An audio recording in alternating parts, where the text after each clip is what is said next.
Ai, que coisa boa. Então, olha, muito boa noite a todos vocês. O Juliano, que é a primeira vez que está aqui conosco, seja bem-vindo, Juliano. Eu vou abrir o livro Fonte Viva. Tem alguém que está com o microfone aberto. Ah, agora fechou. Eu vou abrir o livro Fonte Viva e para fazer a nossa leitura preparatória. Saiu o capítulo 128. No meu livro, é na página 289. Não rejeiteis, pois, a vossa confiança, que tem grande e avultado galardão. Paulo, carta aos Hebreus, capítulo 10, versículo 35. Não lanceis fora a confiança que te alimenta o coração. Muitas vezes, o progresso aparente dos ímpios desencoraja o fervor das almas tíbias. A virtude vacilante recua ante o vício que parece vitorioso. Confrange-se o crente frágil perante o malfeitor que se destaca, aureolado de louros. Todavia, se aceitamos Jesus por nosso divino mestre, é preciso receber o mundo por nosso educandário. E a escola nos revela que a romagem carnal é simples estágio do espírito no campo imenso da vida. Todos os séculos tiveram soberanos dominadores. Muitos se erigiram em pedestais de ouro e poder, ao preço do sangue e das lágrimas dos seus contemporâneos. Muitos ganharam batalhas de ódio, outros monopolizaram o pão, alguns comandaram a vida política, outros adquiriram temor popular. Entretanto, todos passaram. Por prêmio terrestre, as laboriosas empresas a que se consagraram receberam apenas o sepulcro faustoso em que se sobressaem na casa fria da morte. Não rejeites a fé, porque a passagem educativa pela terra te impõe à visão aflitivos quadros no jogo das convenções humanas. Lembra-te da imortalidade, nossa divina herança. Por onde fores, conduze tua alma como fonte preciosa de compreensão e serviço. Onde estiveres, sê generoso, otimista e diligente no bem. A carne é apenas tua veste. Luta e aprimora-te. Trabalha e realiza com o Cristo e aguarda, confiante, o futuro, na certeza de que a vida de hoje te espera, sempre justiceira no amanhã. Interessante, né, essa página, não rejeites a confiança. Aqui ele fala uma coisa interessante, que muitas vezes a gente fica vendo o progresso aparente dos ímpios, né, e nos sentimos desencorajados. Ou seja, muitas vezes a gente vê o mal sobressaindo, né, vitorioso, o mal aparecendo com muito sucesso, com muito destaque, sempre em relevo, né? Seja nas mídias, seja na compreensão dos ignorantes. E, às vezes, a gente fica vendo, né? Políticos, governantes, pessoas da área administrativa, que a gente sabe, a gente vê, a gente percebe tanta corrupção, tanta maldade, às vezes crueldade, desviando dinheiro, que às vezes seriam de hospitais, de asilos, de creches, escolas, de hospitais, né? E desviando isso para interesse próprio.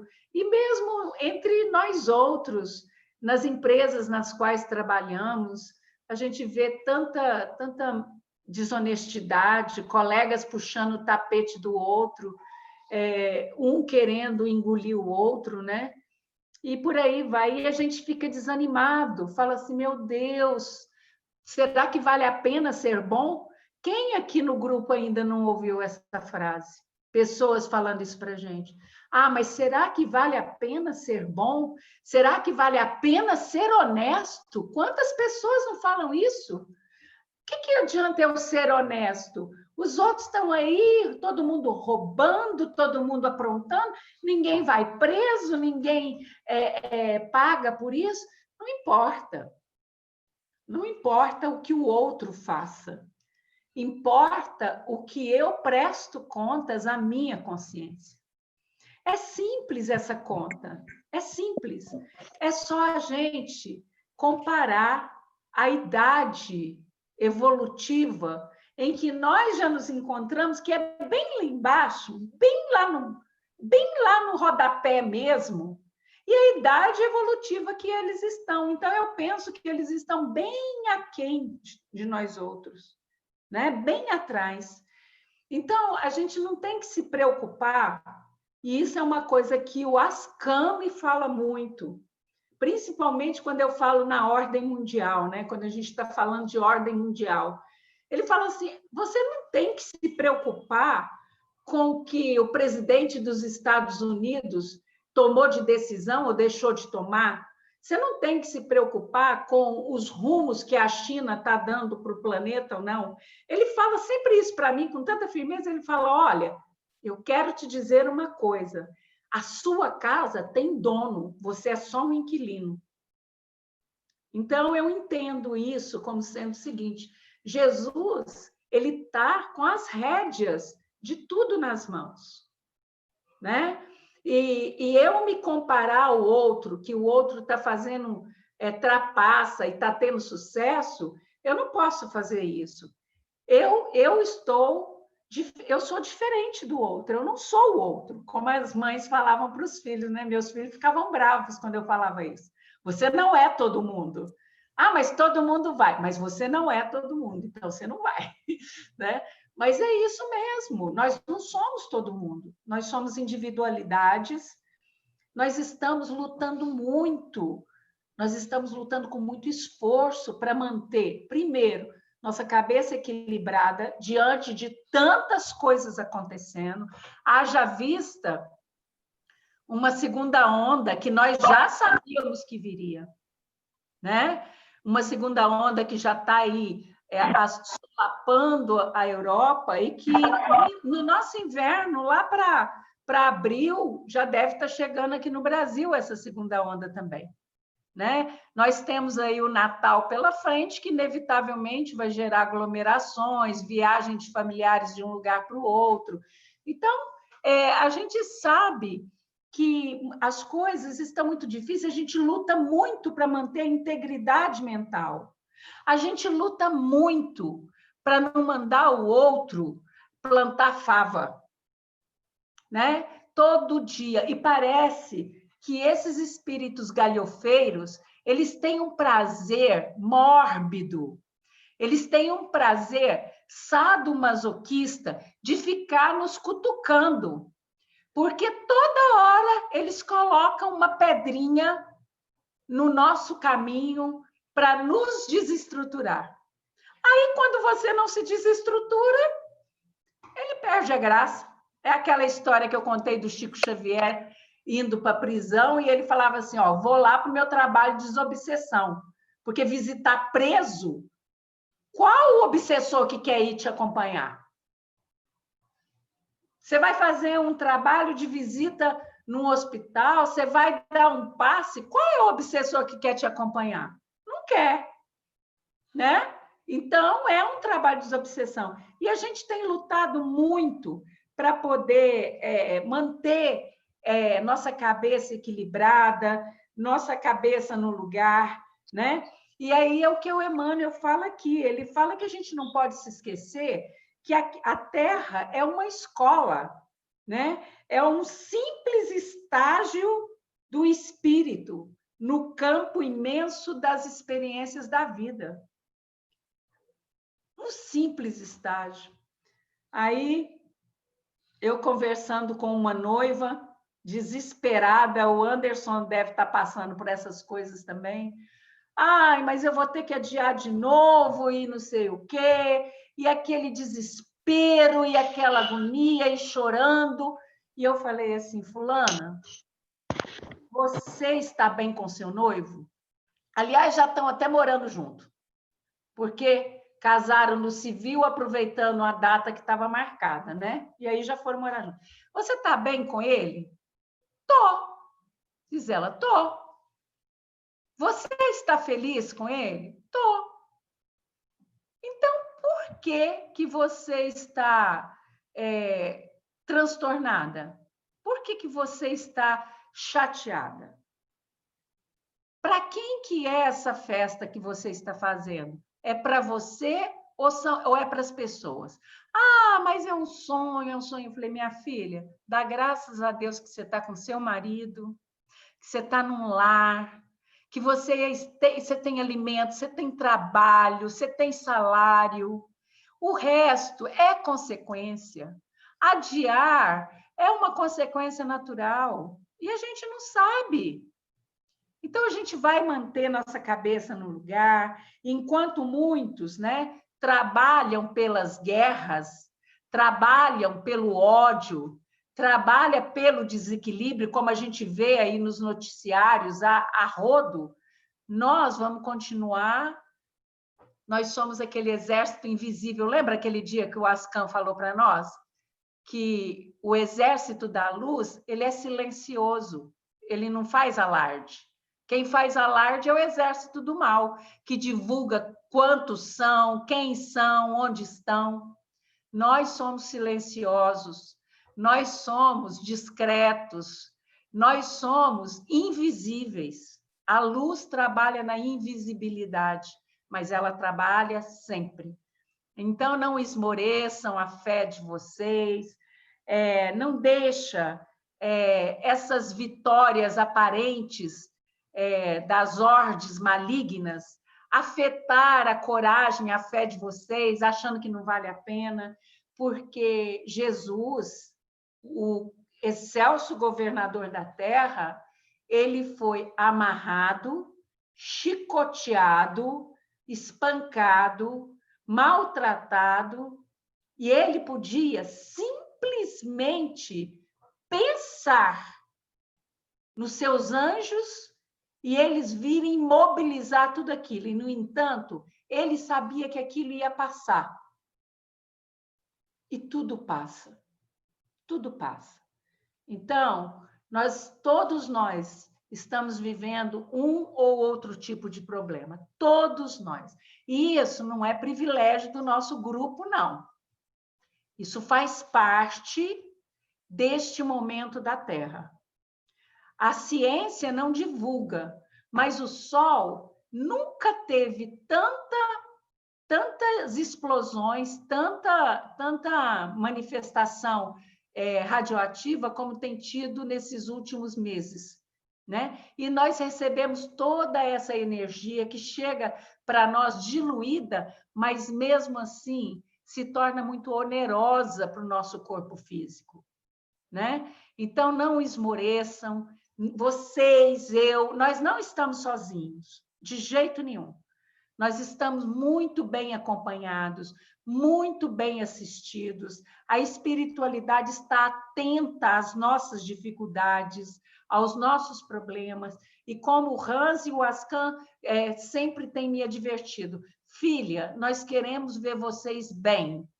Nós queremos ver vocês resolvidos, felizes, para que vocês possam colaborar conosco, porque o nosso trabalho é uma parceria, não é um trabalho unilateral, né? Então, se nós estamos passando por tantas dificuldades, por tanto sofrimento, por dores, por enfermidades, qualquer que seja o problema, tenhamos resiliência, um pouquinho só de paciência, porque vai passar. Vai passar. Como diz o Chico, isso também passa, né? Então, é com essa fé, com essa crença E é com essa confiança de que a espiritualidade está sempre ao nosso lado que nós convidamos a Jesus neste momento, nosso divino amigo e irmão maior, para que mais uma vez possa vir estar com todos nós, visitando os nossos lares, enchendo os nossos corações com a sua dulcíssima paz, derramando sobre cada um de nós a sua luz, o seu amor, a sua serenidade. Convidamos a Jesus para que possa entrar em nossos lares e trazer aos nossos lares a luz que tanto buscamos, a cura para as nossas enfermidades físicas, espirituais, emocionais, morais, para que nos sintamos leves novamente, livres desses grilhões que pesam sobre o nosso corpo, sobre a nossa coluna dorsal, sobre nossa cabeça, nos trazendo angústias de diferentes ordens aos nossos corações. Convidamos também Maria de Nazaré, Nossa Senhora da Conceição, a Virgem amada, que aceitou como missão receber aqui na terra, em seu ventre de mulher, a concepção daquele ser humano que receberia a essência crística no futuro. Convidamos a Mãe amada de Jesus, a quem ele, em suas palavras finais ali na cruz, nos entregou a todos. Mulher, eis aí o teu filho. Entregando João Evangelista a ela, como representante de toda a humanidade, para que ela pudesse amar, para que ela pudesse socorrer, para que ela pudesse guiar ao caminho do bem. Pedimos a Maria Santíssima que, junto ao seu exército de anjos amados, da quinta dimensão do raio verde da cura, possa modificar todas as moléculas das águas de nossas casas, transformando as águas de beber em remédio salutar, com a capacidade de curar nossas feridas físicas e espirituais, mas também transformando a água do nosso banho, a água que lava nossas louças, nossas roupas, num veículo purificador que leve dos nossos objetos pessoais e do nosso corpo físico toda mazela, todo resquício da sombra que fica em nós. Alivia-nos, Maria Santíssima. Traz-nos a tua paz, para que sejamos merecedores da luz que o Cristo há de jogar sobre nós. Convidamos o colegiado espiritual do nosso grupo, encabeçado pelo nosso mestre Ascan, pelo nosso irmão Hans, Demétrios, Rita Baiana, vovó Ana, Mariazinha, e por todos esses espíritos benfeitores, destacando aqui a presença sempre gentil e atenciosa da nossa querida Maria Modesto Cravo. Que todos vocês possam estar conosco e que durante o nosso estudo vocês possam nos trabalhar, deixando-nos melhores ao terminar esse estudo do que quando entramos nessa sala virtual. Sê conosco, amado Mestre Jesus, hoje, agora e sempre. Em teu nome abrimos este trabalho. Que assim seja. Graças a Deus. Graças a Deus. Então, muito boa noite para quem eu não cumprimentei. Sejam muito bem-vindos. Deixa eu só abrir a página aqui. Luísa, como é que eu abro aqui, meu amor? É que eu não pus. Posso vir aqui, né? Só um minutinho, por favor.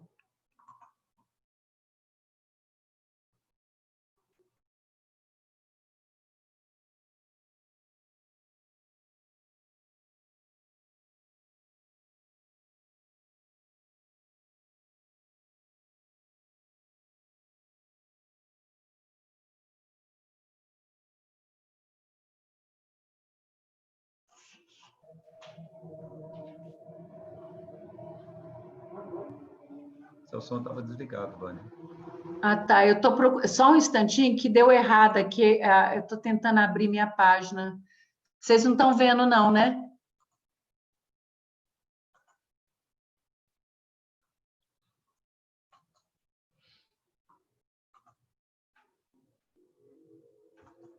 Agora eu achei. Pronto.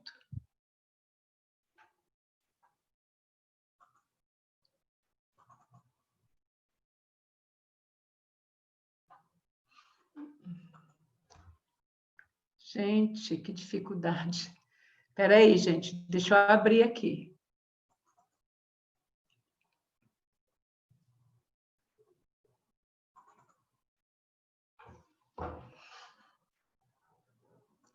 Só um minutinho, eu vou sair e entrar de novo para dar certo, tá?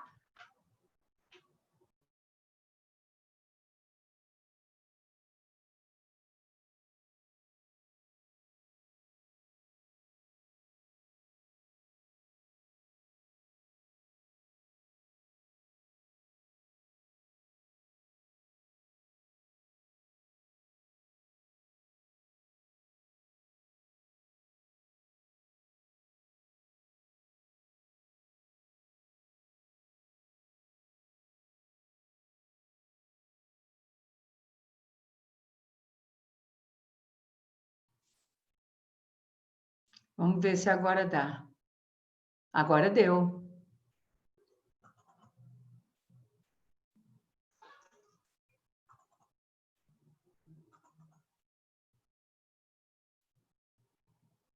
Aí, pronto. Camila, você está vendo aí? Está vendo, Eleusa? Tá, né? Tá, beleza. Então, tá ótimo. É porque eu fiz alguma coisa, eu apertei algum botão, aquela coisa de tecnologia, não é a tecnologia, é quem está na frente dela, né? Eu apertei alguma coisa aqui que não deu certo. Bom, então vamos lá, um pouquinho atrasados, 8 minutos de atraso, mas vamos tentar recuperar. Eu acho que de novato aqui só está o Juliano, que eu vi rapidamente na sala, mas eu vou tentar acelerar o máximo que eu puder. Então, nós estamos aí no capítulo 2, que é o discurso que o Eusébio, esse mentor iluminadíssimo, esse emissário do alto, está fazendo para aqueles 1.200 contatos, né? E não está aparecendo a lâmina, não? A lâmina para mim, não. Não está aparecendo a lâmina, não, Eleusa?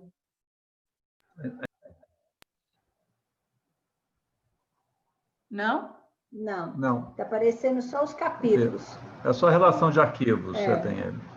Então, peraí, vamos fazer de novo. Não tem importância, a gente faz de novo.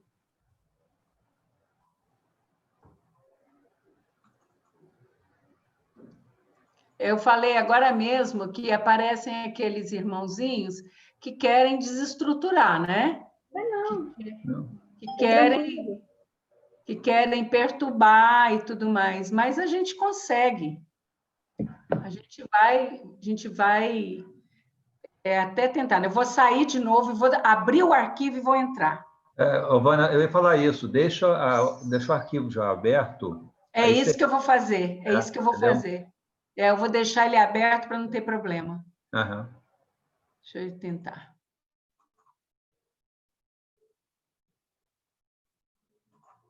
Espera aí.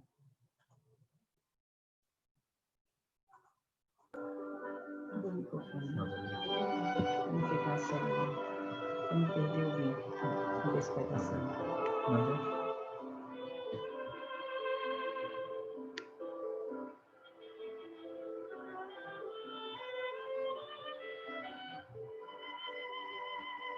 Perder a harmonização.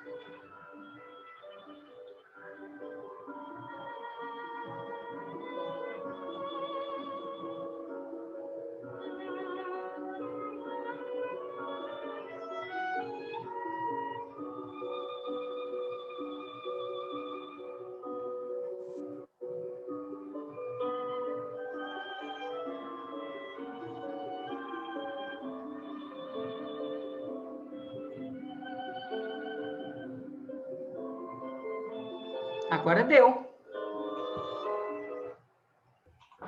Pronto. Agora o nosso irmãozinho vai ter que estudar conosco, né? Então, nós estamos aí no capítulo 2, com Eusébio fazendo o discurso para aquelas 1.200 pessoas, né? Alguns desencarnados, outros encarnados. E a intenção do Eusébio é preparar essas pessoas para trabalharem na multiplicação de informações, de atendimento, a fim de evitar as pessoas que estão à beira do suicídio, à beira da loucura, com depressão, enfim, todas aquelas enfermidades relacionadas à alienação mental. E a parte que nós estamos trabalhando é exatamente essa, né? Um trecho do discurso dele que fala almas formadas à luz da razão, mas escravizadas à tirania do instinto, né? Então, a gente já viu nos nossos encontros anteriores que o que sobressaiu quando nós estávamos no reino animal foi exatamente a questão do instinto, né? O instinto foi a evolução máxima do animal, né? Então, quando ele sai do reino vegetal, entra no reino animal e aprimora esse instinto, ele já está apto a passar para o reino nominal. Porque o instinto aqui, ele não está relacionado só com a reprodução e só com a sobrevivência, com o alimento. É um instinto que torna o animal atento a tudo que está acontecendo em torno dele. Então, ele é capaz de formar um clã, uma matilha, uma manada.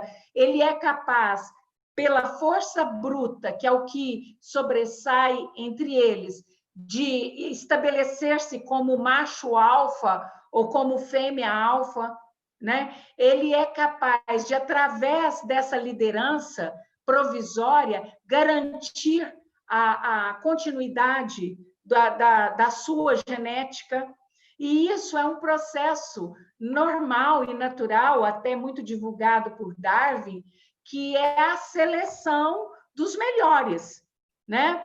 Então, as espécies vão escolhendo os melhores para se autoaprimorar. E ele, quando ele vai desenvolvendo isso, ele desenvolve também um pensamento que não é contínuo, é um pensamento que é interceptado. Tanto que é o seguinte, o seu cachorrinho, por mais que ele te ame, por mais que ele seja louco com você, se você sai de perto dele, ele fica triste aquele primeiro momento, aquelas primeiras horas, mas depois ele entra no ritmo normal dele. Mas se você voltar para ele depois de um dia, de uma semana ou até de um ano, ele vai recordar como se fosse a última vez que ele tivesse te visto. Por quê? Porque o pensamento dele não é contínuo. Então, ele não é capaz de formar uma sequência em que ele sinta saudade por longo tempo, por muito tempo, mesmo que ele te ame, né? E aí ele entra no reino hominal, trazendo essa característica muito forte do instinto, né? Por isso que, quando ele entra no reino nominal, a primeira coisa, os primeiros chakras que serão trabalhados nele, nessa infância espiritual, são os chakras básicos, né? Do plexo solar para baixo. São esses os chakras que estão em rotação máxima, em rotação total, em rotação máxima, né? Se você analisar os chakras superiores, eles têm muito pouca influência nessa fase evolutiva do ser humano. Eu não estou falando aqui o ser humano, o ser terrestre, o ser terráqueo. Eu estou falando do ser humano, né? Então, os chakras superiores, eles têm muito pouca relevância. Por quê? Porque mesmo estando no reino nominal, ele está aprendendo os primeiros passos para a sua ascensão neste reino.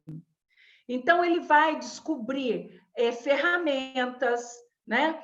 Ele vai perceber grunhidos que, se repetidos da mesma forma, vão comunicar alguma coisa. Então, ele vai desenvolver a linguagem. Junto com a linguagem, ele desenvolve o pensamento, porque a formação dos conceitos científicos, ou seja, a característica de cada coisa dentro do seu cérebro, tem uma relação direta com a sua linguagem, né? Então, ele vai desenvolver isso, ele vai se tornar observador. Quando ele estava no reino animal, a sua capacidade de observação, ela era inerente somente quando ele estava no momento da caça, só naquele instante. Mas quando ele está no reino nominal, ele se torna um observador. Então, ele observa a natureza, ele observa o que acontece à sua volta, ele percebe que a chuva é fria e o molha e é uma sensação desagradável. Então, se ele dormir na árvore ou no tempo, ele vai se expor a esse tipo de coisa. Mas se ele for para uma gruta, ele vai estar ao abrigo. Então, ele começa a estabelecer relações, ele começa a estabelecer conexões e vai se aprimorando. Mas, junto com esse desenvolvimento, que é puramente mental neste momento, é puramente mental, ele ainda não tem desenvolvido em si a questão consciencial. Essa consciência, ela é um germe muito pequenininho que ele precisa trabalhar, embora a sua glândula pineal, nessa fase, ela tenha um tamanho enorme. Olha que coisa, olha que paradoxo, olha que paradoxo. Ele, um ser bestial, primitivo, né? Bem próximo do reino animal, né? Com uma glândula pineal grande, do tamanho de uma bola de tênis, mas com uma consciência pequenininha. Então, como que isso se dá? Ele precisa desenvolver essa habilidade de escolhas, de estabelecer critérios para fazer suas escolhas. E à medida que ele vai fazendo essas opções, ele vai também tendo noção do bem e do mal. O interessante é que nós todos tenhamos certeza, saibamos que em todo esse estágio do seu aprendizado, ele não está sozinho. Ele, a partir do momento que ele entra no reino nominal, ele recebe um tutor para poder orientá-lo, para poder guiá-lo.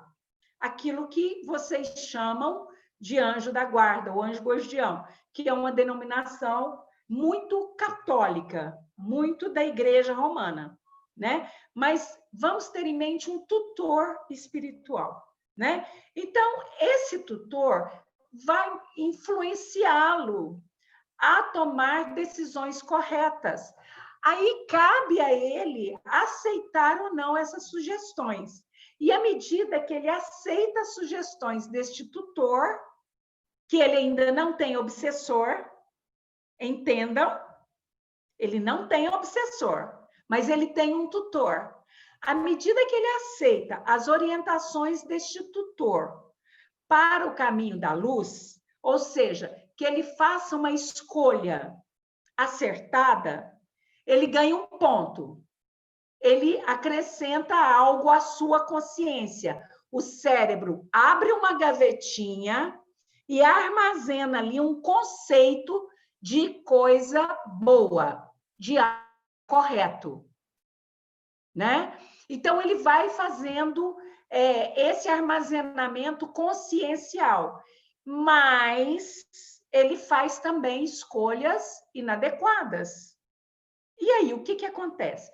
Então, vejamos, quando vocês estudarem o livro de André Luiz, Evolução em Dois Mundos, que foi escrito a várias mãos, e o André Luiz foi o médium, André Luiz foi o médium dessas informações, né?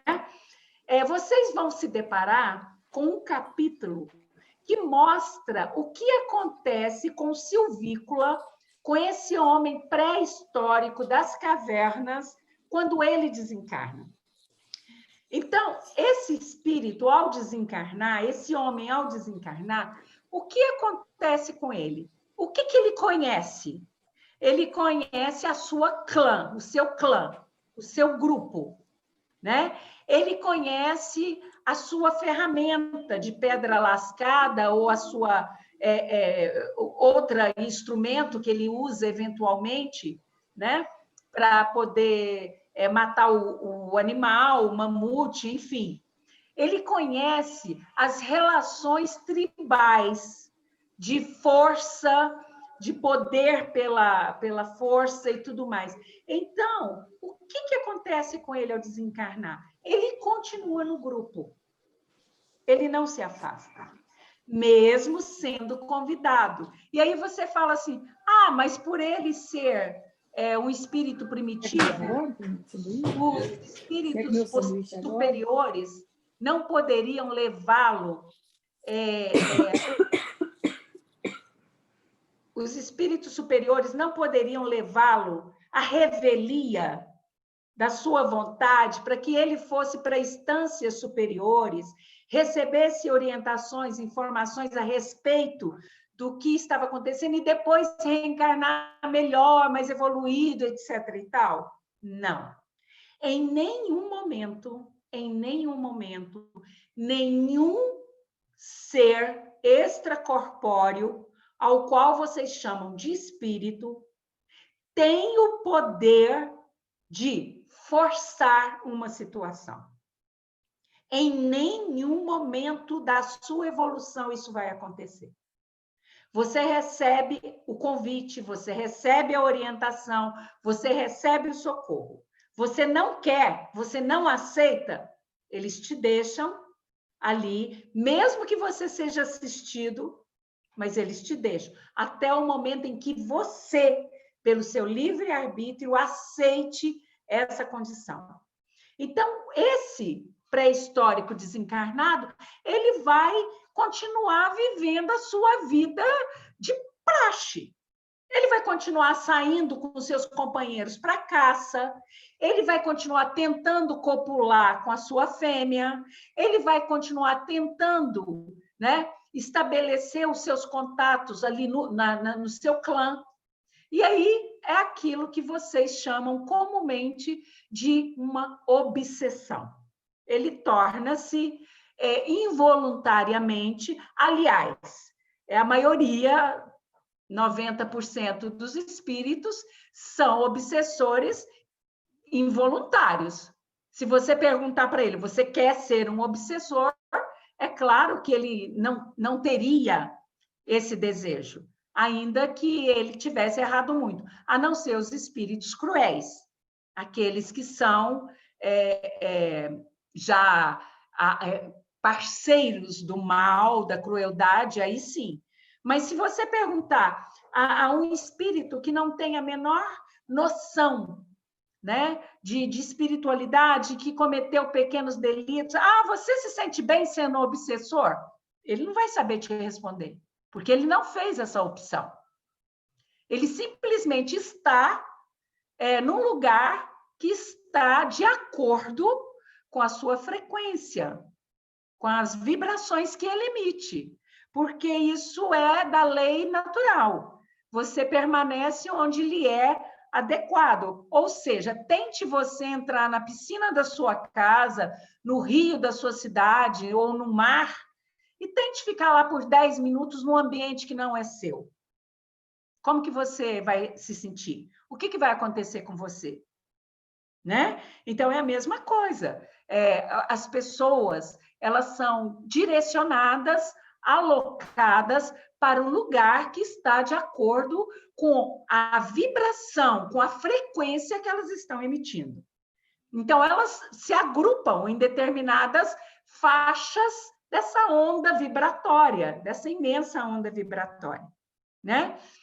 Então, muitas vezes, e isso é uma questão do Livro dos Espíritos, as pessoas ficam perguntando, mas se Deus é tão bom, se Deus é tão justo, se Deus é onipotente, onipresente, onisciente, por que ele criou seres imperfeitos? Por que ele permite, né, que alguns possam seguir o caminho do mal? Né? Então, muitos fazem essa pergunta achando que Deus não está sendo justo. Primeiro, Deus criou todos simples ou ignorantes, basta você lembrar que você é o resultado único de uma molécula, de um átomo. O seu princípio inteligente, ele faz parte de um átomo, que depois se agregou com outros átomos que formou uma molécula. Né? Então, você não pode se esquecer que todos foram criados simples e ignorantes. E que Deus deu a todos, sem exceção, a oportunidade de evoluírem. Então, quando você pensa num animal que você tem medo, uma serpente, uma barata, um rato, um sapo, ou mesmo quando você pensa no H1N1 ou no Covid-19, você está pensando em princípios inteligentes. Não se esqueçam disso. Não se esqueçam disso. Eles não são pragas. Eles não são pragas. Eles são princípios inteligentes que foram mal direcionados, principalmente os vírus, pela mão humana. Eles cumprem o papel deles de acordo com a sua natureza, de reproduzir, de multiplicar. Essa é a natureza dos vírus, de tudo que é vivo nessa Terra. Né? Quando se fala no vírus do Ebola, não foi o Ebola que veio até a humanidade, foi a humanidade que foi até o Ebola. Né? Ao dizimar as florestas na África, ao chegar aos centros das florestas, você chegou onde ele estava. Então, nós precisamos ter muito cuidado com os nossos julgamentos, porque a lei de Deus é perfeita e está tudo certo. Quem é que está errado nessa história toda? Quem é que está errado nisso tudo? Né? Então, essa questão 123, ela é muito interessante, porque as pessoas se perguntam por que Deus tem permitido que os espíritos possam seguir esse caminho do mal? Né? A sabedoria divina, ela permite que cada um tenha liberdade de escolher o caminho que quer seguir. Né? Deixa cada um, né, a liberdade total de plantar as sementes que quiser plantar. Dessa forma, ele vai ter o mérito das suas boas escolhas ou terá o reajuste das sementes ruins que ele plantou. Mas isso é uma lei para qualquer um da humanidade. né? Então, nós temos conosco a faculdade de escolher o caminho que nós queremos. Se nós nos basearmos somente nas questões relacionadas à Terra, nos seus prazeres ilusórios. Se vocês se recordarem dos nossos primeiros estudos, quando eu falava da realidade ilusória, do que se cria com o pensamento, vocês vão entender que esses prazeres da Terra, eles são prazeres todos voltados para a carne. Não são para o espírito. São todos prazeres voltados para a matéria, para a satisfação do ego. Qual é a verdadeira satisfação do espírito? E qual é a satisfação do ego? O ego quer coisas bacanas, quer coisas sofisticadas, quer status, quer reconhecimento, quer gratidão, né? O ego quer ser mimado, ser bajulado, né? O ego quer ter razão o tempo todo, ser o dono da verdade. Então, o prazer do ego é o prazer de ser obedecido, é o prazer de ser reconhecido, é o prazer de ser justificado nos seus desejos, o carro do ano, a propriedade rural, a propriedade de verão, e daí para fora. Então, o livre-arbítrio, ele te dá a oportunidade de eleger o seu próprio caminho. Você não pode esquecer que você tem direito à prosperidade material, porque você é um herdeiro de Deus. E Deus é o dono do universo. Então, você tem direito a tudo que tem no universo. Mas você não pode esquecer que, apesar de você ser um herdeiro divino e ter direito à prosperidade, o período que você passa aqui na Terra é 1 segundo. Ainda que você esteja aqui há 6.000 anos. 6.000 anos na nossa conta não é nada. 6.000 anos na nossa conta são poucos dias, 6 dias. Então, é preciso que você entenda que você não é da Terra, que você não tem nada que é da Terra. Por isso que quando você faz a transição, deixando aqui os despojos materiais, você não leva nada. Porque você não é daqui. Então, o que você vai levar? Você vai levar conhecimentos, valores,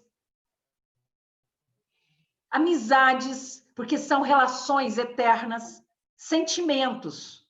Isso é o que você leva. Agora, é interessante você pensar comigo. Você vai sempre receber, nesse atual estágio em que você está, diferente do primitivo, você vai receber influências positivas e negativas o tempo todo. Alguém vai estar no seu ouvido, que nem aqueles quadrinhos antigos, um anjinho de cá e um demôniozinho de cá, te influenciando. E aí você pode resistir ou ceder a essas boas ou más influências que você recebe desses seres extracorpóreos que, porventura, possam ser elevados ou inferiores. Né? Então, a cada prova que você tem numa reencarnação, vai incidir sobre ela o peso do mau uso do seu livre-arbítrio ou a leveza do bom uso do seu livre-arbítrio nas suas existências paralelas ou passadas. Né? Então, isso vai pesar, isso vai interferir. E quando é que a razão faz o homem se perder? Ou quando é que o homem perde a sua razão? Né? Quando ele faz o uso indevido desse poder de escolhas. Né? Então, o homem ele vai perder a razão quando as suas escolhas o estacionam, o impedem de ir um passo à frente.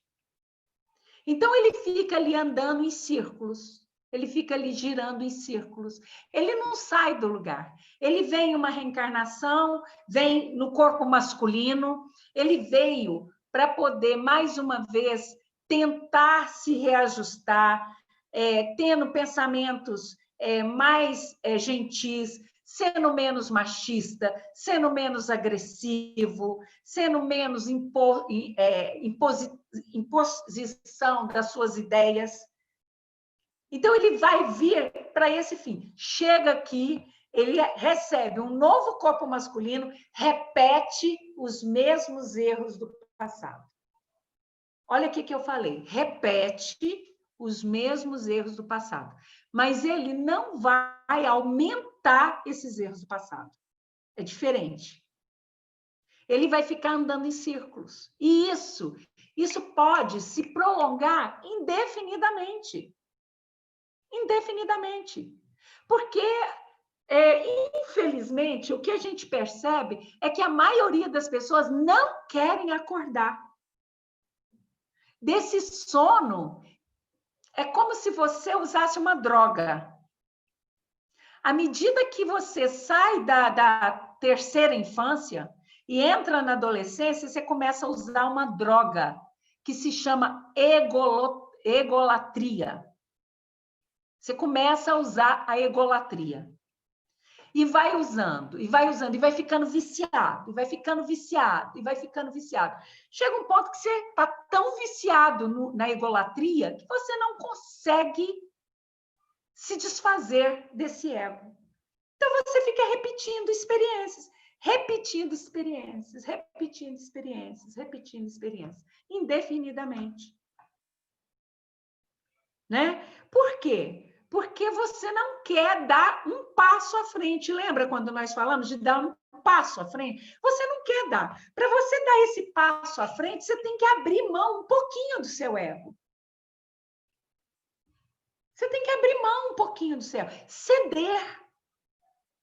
Ceder. E isso as pessoas não querem. Elas não fazem. Elas preferem permanecer prisioneiras daquela situação. Desencarnam, vão para uma nova dimensão, chegam lá, aí elas têm uma visão ampla da situação e coçam a cabeça e falam: o que eu fiz? Recebem orientação, recebem informação, recebem um novo código de condutas, voltam para a Terra. Chega aqui, passam a primeira infância, recebem pais que lhe dão uma boa educação, entrou na adolescência, readquire todas aquelas aptidões que ele traz do passado. E não quer abrir mão. Né? E o problema disso tudo é ele permanecer acrisolado numa única atitude, num único pensamento. Então, por exemplo, vamos imaginar que ele, num passado bem remoto, ele foi um assassino contumaz. Depois, ele reencarna diversas vezes com o propósito de se melhorar. Vamos imaginar que ele passou pelo período da Inquisição e ele foi alocado numa reencarnação eclesiástica, usando o hábito, para que, através da religião, ele pudesse adestrar os seus instintos, olha os instintos aí, adestrar esses seus erros do passado. E aí ele faz o seminário, ele tem inúmeras orientações, né? Mas aí o que acontece? Ele cai num cargo de direção, se torna um inquisidor, um juiz inquisidor. Ele não mata mais com a arma na mão. Ele mata com a caneta. Ele muda a arma. Ele mata com a caneta. Mas vamos imaginar outra cena. Ele saiu da Inquisição, passou os os tantos anos, né, na erraticidade, ele recebeu cursos, orientações, os seus espíritos tutelares trabalhando por ele, ajudando, ele reencarna. Aí ele vem na roupagem de um governante. Aí o que ele faz? Ele mata, não com arma na mão, com leis, com atitudes. Então, ele fica repetindo o mesmo erro de formas diferentes. E esses, meus irmãos, a dimensão em que eles se alocam por afinidade, eu não quero nem descrever para vocês. Eu não quero nem descrever. Eu tenho horror a essa atitude animalesca que os jovens têm adotado em relação ao sexo. Porque o sexo tem como objetivo o prazer para que haja conjunção carnal, porque senão não haveria. Mas é absurdo os jogos, eu não tenho palavras para descrever, que se cria para poder prolongar esse prazer que é tão irrisório, que dura tão poucos segundos e que causa um vazio tão ensurdecedor nos momentos seguintes. Porque os jovens agora não têm mais relacionamentos estáveis. Eles não querem relacionamentos estáveis. Não estou generalizando, é claro. Né? Então, eles querem uma vida livre e em troca desse prazer, que é o mesmo prazer proporcionado pela cocaína, pela heroína e por tantas drogas que existem por aí, que ela vai te proporcionar um prazer imenso naquele momento, naquele instante, e um abismo enorme nos momentos seguintes. Né? Então, a gente tem trabalhado muito com muitos grupos de orientadores espirituais, se assim pode se dizer, para orientar esses jovens a buscarem relacionamentos estáveis, relacionamentos maduros, né? Para que isso possa minimizar, porque é um recrudescimento. Isso é um recrudescimento. Isso é um recrudescimento. Porque se você observar o reino animal, isso não acontece no reino animal. É uma bestialidade sem fim de uma raça em decadência. E essa raça não pode permanecer mais no planeta Terra. Nós não vamos permitir. Não vamos permitir. Essa raça vai ser extirpada do planeta Terra. Eles vão para um planeta que está nessa mesma frequência que eles estão. Porque não tem como mantê-los aqui mais. Já foi lhes dado a última oportunidade, né? Então, é importante vocês lembrarem que o livre-arbítrio de cada um de vocês jamais será tolhido ou influenciado por qualquer ser, encarnado ou desencarnado, sem que você queira ou consinta. E se você não consentiu agora, é porque você consentiu lá no passado. Você plantou. Então, não esqueça disto, né?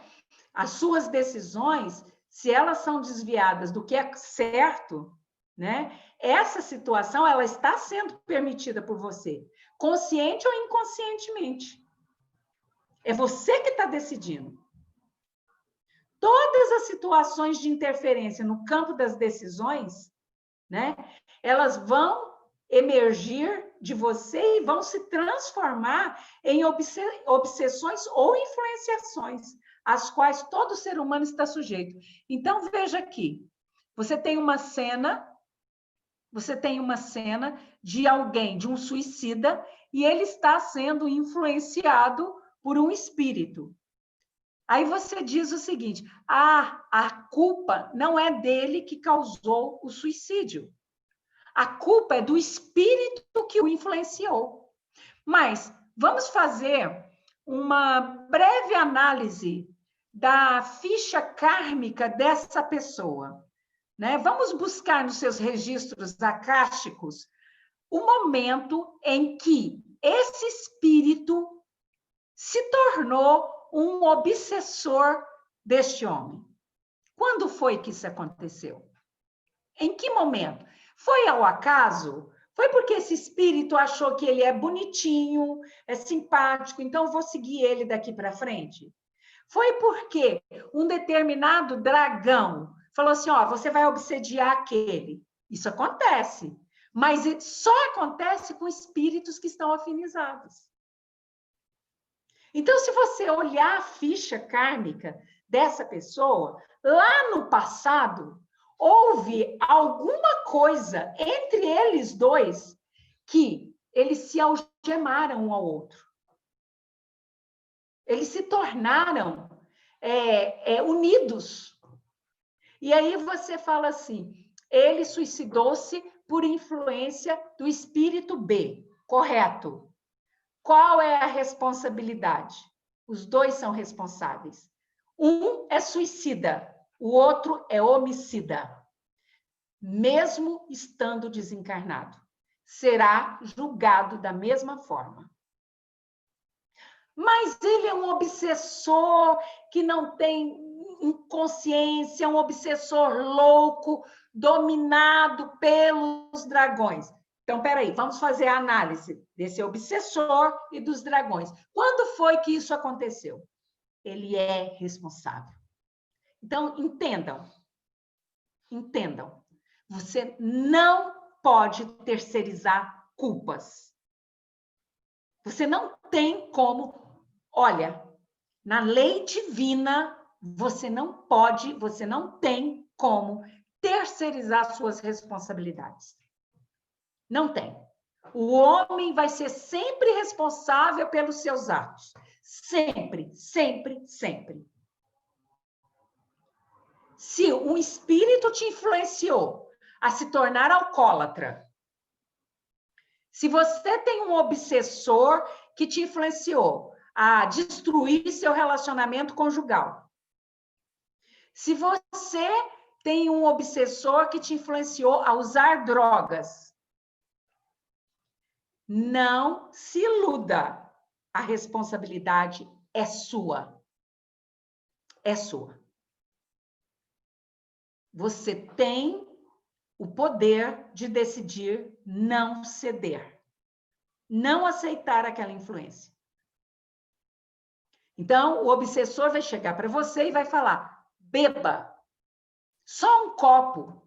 É só um pouquinho. Ele vai chegar para você e vai falar assim, use essa droga. É só hoje. Amanhã você não vai usar mais. Ele vai chegar para você e falar assim, tome esse comprimido. Beba esse comprimido. É só agora. Ninguém está vendo. Mas você não está sozinho. Você vive num reality show. Né?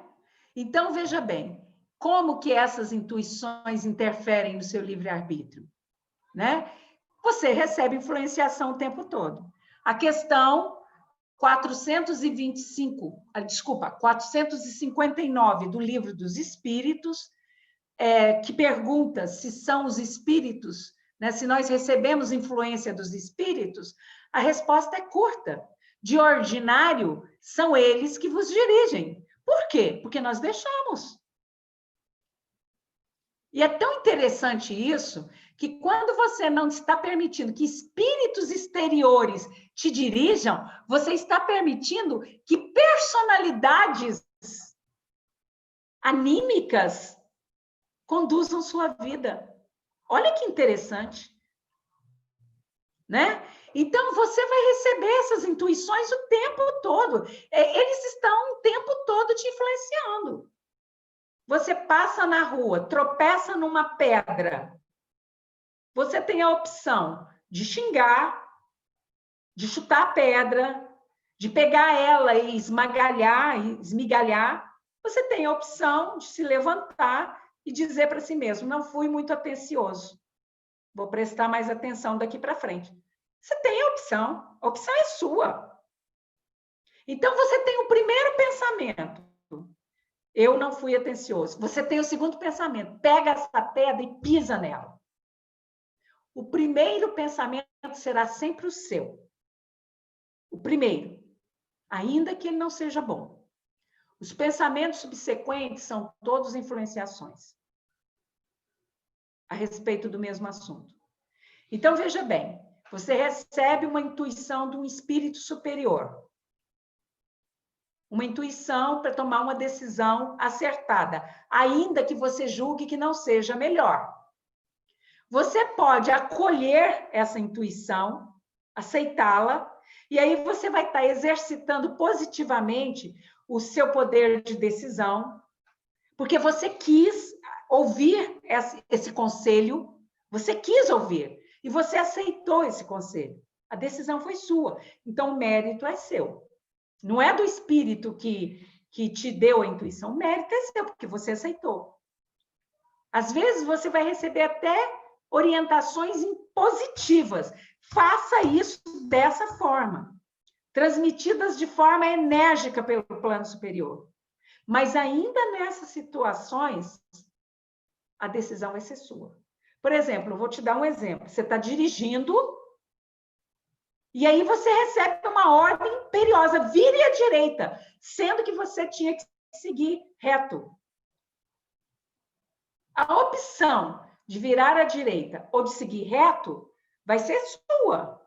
Aí você vira à direita e você fala assim: para que eu fui virar aqui, gente? Bobeira minha. Mas se você tivesse seguido reto, você teria batido o carro. Entendem a questão? Da mesma forma, você pode receber influências negativas. Então, o espírito de um alcoólatra que tem relação com você, ele vai te influenciar a beber. A decisão de ir para o bar e de beber vai ser sua. Não vai ser, a culpa não vai ser dele. É uma parceria. 50% de lucro para cada um, 50% de prejuízo para cada um. Então, esses processos de obsessão, eles são o pontapé inicial para os processos de loucura. Tudo, a loucura começa nas más escolhas. Aí que a gente quer chegar. Nas escolhas indevidas. A loucura começa aí. É interessante pensarmos, né, que somos nós que fazemos as escolhas dos valores éticos, culturais, ideológicos, religiosos, de acordo com a nossa coerência interna e com o nosso grau evolutivo. Às vezes você recebe uma educação numa religião, numa determinada religião, você faz escolha por outra. Você é formado numa determinada cultura de um país e você resolve mudar para um outro país com uma cultura totalmente diversa da sua, porque ela está de acordo com a sua coerência interna. Né? Então, é interessante a gente pensar nisso. E é interessante lembrar o seguinte, que a loucura, ela não se estabelece do dia para a noite. Você não dorme são e acorda louco. Falar louco aqui é uma palavra muito radical, né? Muito radical. Mas nós estamos usando essa palavra só para enfatizar a situação, porque o livro que vocês estão estudando, ele vai tratar o tempo todo desses processos de tratamento. Né? Então, ele não vai usar tanto essa expressão loucura, mas a gente trouxe ela aqui com o objetivo de enfatizar o que nós queremos mostrar para vocês. Então, no dicionário da Terra, diz que louco é quem perdeu a razão, né? É o alienado, é o doido, é o maluco, é o desprovido de sensatez, é o insensato, é o temerário, é o estróina. Tudo isso é louco. Mas hoje, se você analisar, chama-se muito poucas pessoas de loucas. Isso se usa no termo genérico. Ah, você é louco. Você é louco por isso, você é louco por aquela pessoa. É um termo que se tornou modismo nas gírias populares. Hoje se usam outras expressões para designar as diferentes enfermidades que levam à insensatez, que levam à ausência de razão, né? A que mais vocês escutam falar são todos os graus de esquizofrenia. Todos os graus, né? Os diferentes graus de esquizofrenia. O Calderaro, que é o assistente do Eusébio, nesse estudo que vocês fazem, ele dá uma descrição de louco. Ele diz que louco é alguém que procurou forçar a libertação do aprendizado terrestre por indisciplina ou ignorância. Traduz essa frase para mim. Louco é alguém que usou mal o seu livre-arbítrio. Tá certo? Concordam com essa descrição? Louco é quem usou mal o seu livre-arbítrio.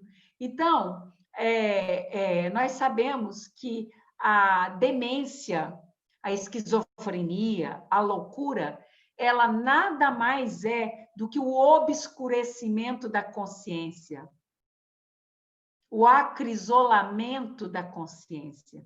E esse acrisolamento, ele leva à ausência de razão, que é chamado de loucura, né? Então, são considerados alienados todos aqueles que vivem sem conhecer ou avaliar os fatores sociais, religiosos, éticos, culturais, que condicionam a forma de viver, né? E que vivem também, e também aqueles que não percebem os impulsos íntimos que os levam a agir da maneira que agem. Então, eles são insensatos. Eles falam sem pensar, eles agem por impulso, né? Por quê? Porque eles estão com a sua consciência obscurecida, eles têm ausência de razão, né? A loucura é fruto das nossas escolhas, não é isso? Das nossas escolhas ruins. O que sentimos, o que pensamos é nossa semeadura. Não querer assumir nossos sentimentos, pensamentos e atitudes também o é. Né? É o que eu acabei de falar. Nós não temos como terceirizar a nossa responsabilidade. Agora, mesmo que você esteja fazendo algo que não seja do seu agrado, mas é uma escolha correta, é a escolha certa. Mesmo que você pense, como disse a leitura preparatória, que o mal está se sobressaindo, que você está perdendo uma parte importante da sua vida em função dessa sua escolha. Pense, a vida na Terra é um segundo, e os louros e os méritos que você terá por essa escolha acertada são para toda a eternidade. Né? Então, a responsabilidade pessoal e o livre-arbítrio, eles implicam na obrigatoriedade de responder por todas as nossas decisões, por todos os nossos comportamentos. Né? E aqui eu quero encerrar falando de Michel Foucault, que é um grande filósofo, né? Da filosofia contemporânea de vocês, E ele tem um livro que se chama História da Loucura na Idade Clássica. E ele, então, faz um paralelo da lepra com a loucura. Se vocês analisarem o simples período da vida de Jesus, vocês vão perceber que os leprosos, eles eram jogados num vale, e nem alimento era levado para eles. Eles morriam de fome, de sede, morriam mais de fome, de sede, de inanição, do que da doença, porque a lepra ela não mata rapidamente, né? Então, esses seres, eles eram excluídos da sociedade. Eles eram abominados, né? Ninguém podia falar com um leproso, ninguém podia tocar um leproso, porque ele era considerado impuro, né? E esse leproso, ele era o bode expiatório, né, de todos os males da sociedade. Então, eles achavam que ele tinha lepra porque ele estava espiando um pecado, e o demônio entrava no corpo dele e comia o corpo dele aos poucos. Por isso ficava aquelas feridas mal cheirosas, né, purulentas. E aí o que aconteceu? A partir da Idade Média, a loucura ela ocupou o lugar da lepra, né? Então, ela passou o louco, o demente aí, ele passou a ser alvo da brutalidade dos ditos homens normais, da sociedade. E também os loucos, eles eram colocados em determinados lugares e eram abandonados, né? Então, ele se tornava objeto de exclusão, de vergonha da família. A família levava ele para lugares distantes e abandonava ele, ou em lugares comuns que tinham outros loucos iguais juntos a dele, né? Então, isso foi um momento muito triste. E por que aconteceu isso? Porque faz muito pouco tempo que os homens perceberam que não pode se tratar da loucura simplesmente baseado nos medicamentos alopáticos ou nas técnicas da medicina atual, né? Por um longo período, o louco ele foi encarado como portador de presença demoníaca. E ele também era submetido a sessões de tortura física, de tortura psicológica, né? E ele não tinha compreensão para responder, para concatenar os seus pensamentos naquilo que eles queriam saber. E vários, milhares de loucos foram queimados em praças públicas pela Inquisição por serem considerados hereges. E milhares de pessoas consideradas dementes foram levadas para os campos de extermínio, de concentração, e foram assassinados por um governo que queria uma raça pura, livre de qualquer tipo de enfermidade que pudesse ser transmitida às gerações futuras, né?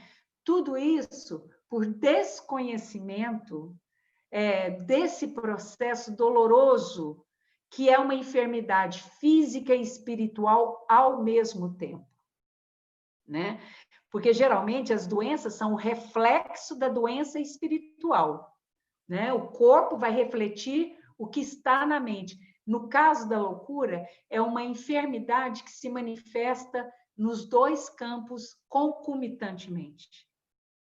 E só o corpo físico, ele não vai oferecer respostas concretas para essa enfermidade, né? Então, a psiquiatria humana, ela está de pés e mãos atadas pelos limites do cérebro, porque enquanto a psiquiatria continuar estudando somente o cérebro, né, ele vai se deparar com as barreiras do corpo material.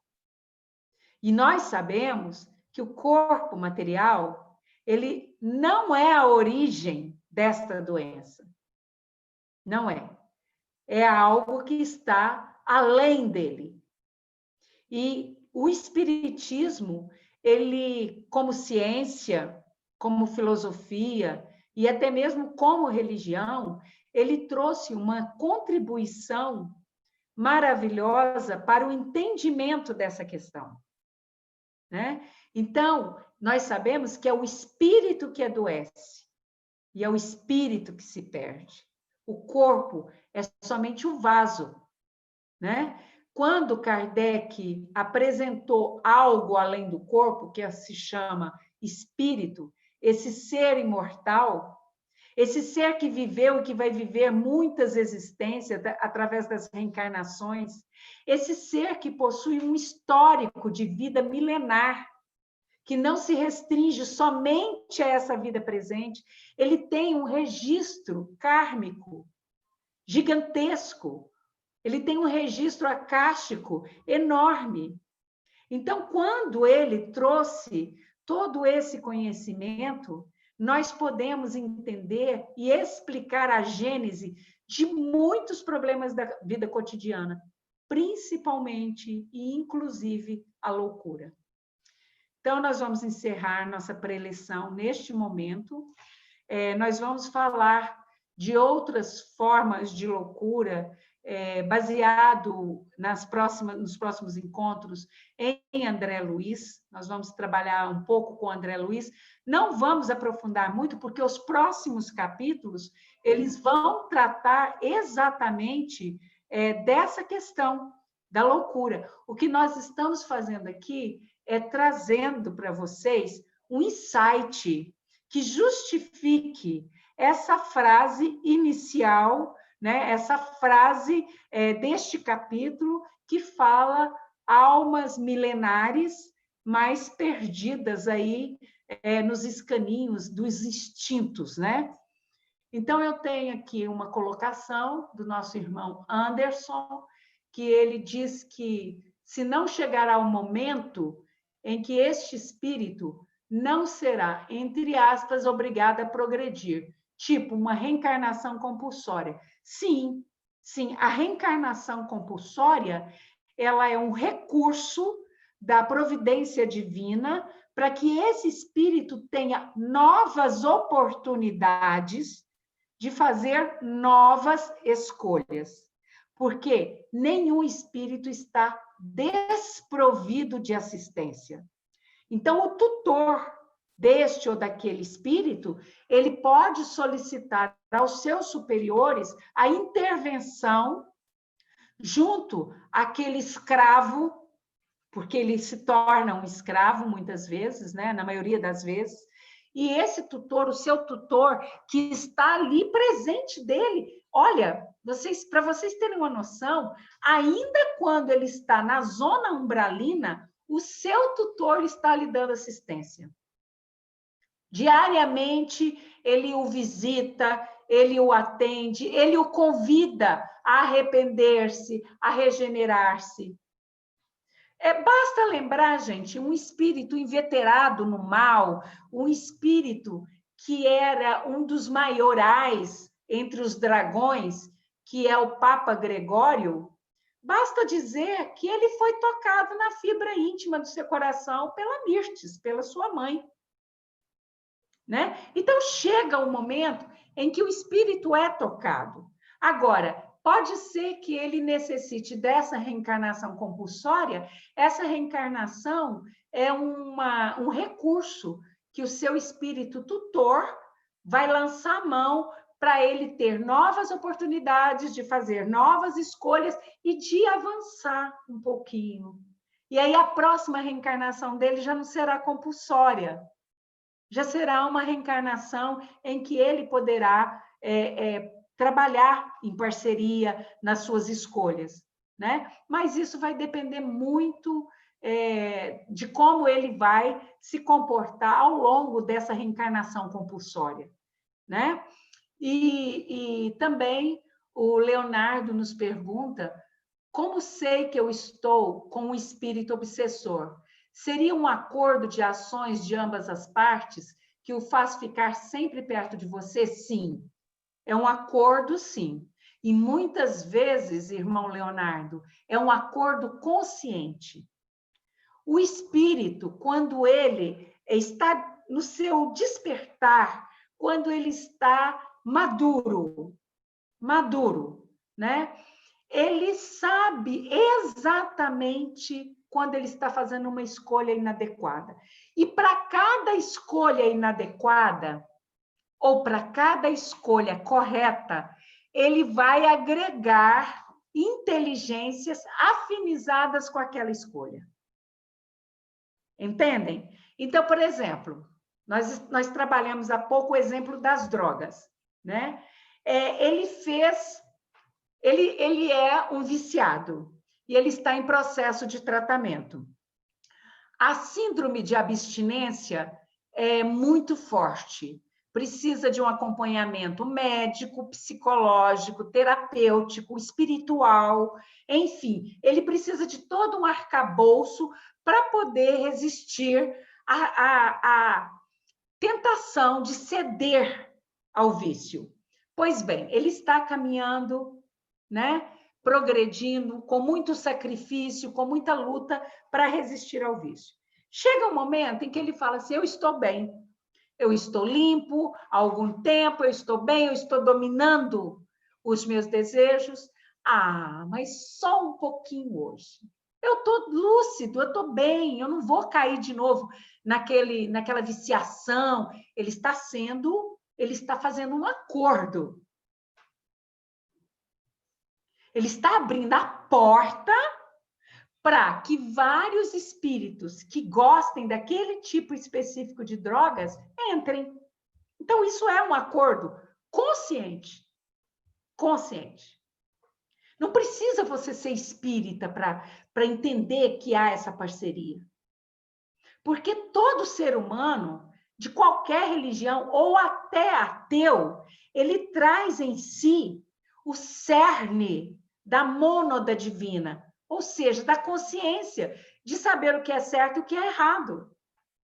Então, quando eu cedo numa decisão imprópria, eu estou consciente. Eu estou consciente de que eu estou tomando uma atitude inadequada.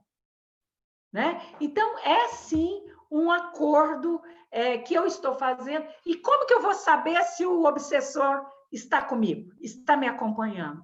Pelo tipo de intuição que eu vou começar a ter. Aí passa 2, 3 dias, eu recebo a intuição assim, tá vendo? Eu venci 3 dias e não usei droga. Por quê? Porque agora eu domino a droga. Então, hoje eu posso usar de novo. Porque se eu usar uma vez por semana, eu não estou viciado, eu estou tranquilo, porque eu estou dominando o meu vício. O que é isso? É o seu obsessor ali falando, mas só um pouquinho. Porque as obsessões, entendam, as obsessões elas não começam como possessão. A possessão é uma obsessão que vai se instalando devagarinho. Tá certo? A obsessão, ela vai se instalando devagarinho. Né? Então, isso vai passo a passo. Elas começam devagarinho.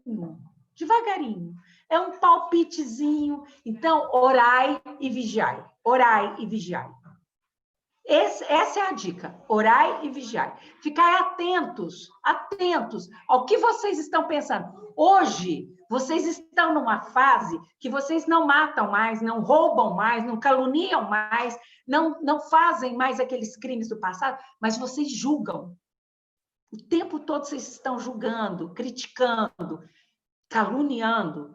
Vigiem-se, vigiem os seus pensamentos. Isso é difícil. Faça vigiar o outro. Se vigiar é uma luta, é difícil. Tá certo? Vamos encerrar, que nós já extrapolamos nosso tempo. Eu agradeço a todos os irmãos que estiveram comigo nesse estudo.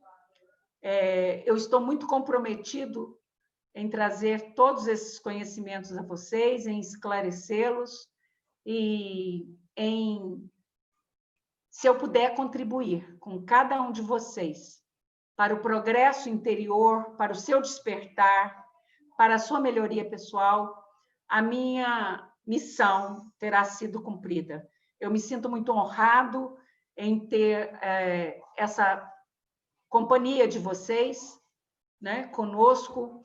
Nesse mesmo momento, outros da nossa equipe estão em outros grupos, e eu tenho certeza que o exército de luz está só crescendo, porque cada um de vocês é um multiplicador. Não se sintam temerosos, podem convidar seus amigos a participar desses estudos. Aqueles que estiverem na mesma frequência de vocês vão permanecer. Aqueles que não estiverem não irão ficar, e isso também não é problema, porque cada um está no momento, né? A vez dele chegará também. Agradeço a todos e vamos fazer nosso agradecimento a Yoshua por estar aqui conosco o tempo todo, porque Yoshua é presente, Yoshua é amor, é alegria, é paz. E ele esteve conosco por todo esse encontro e permanecerá conosco. Em seu nome abrimos esse encontro, em seu nome fechamos. Que assim seja, graças a Deus. Muito obrigado e até nosso próximo encontro. Então, muito obrigado a todos vocês. Que Deus os abençoe mais uma vez. E até domingo, se Deus quiser, né? Eu vou encerrar, que eu estou muito cansada, tá? Então, até domingo, se Deus quiser, que Jesus os abençoe. Um beijo até domingo. No coração. Tchau. Tchau. Obrigada. Boa noite a todos. Boa noite.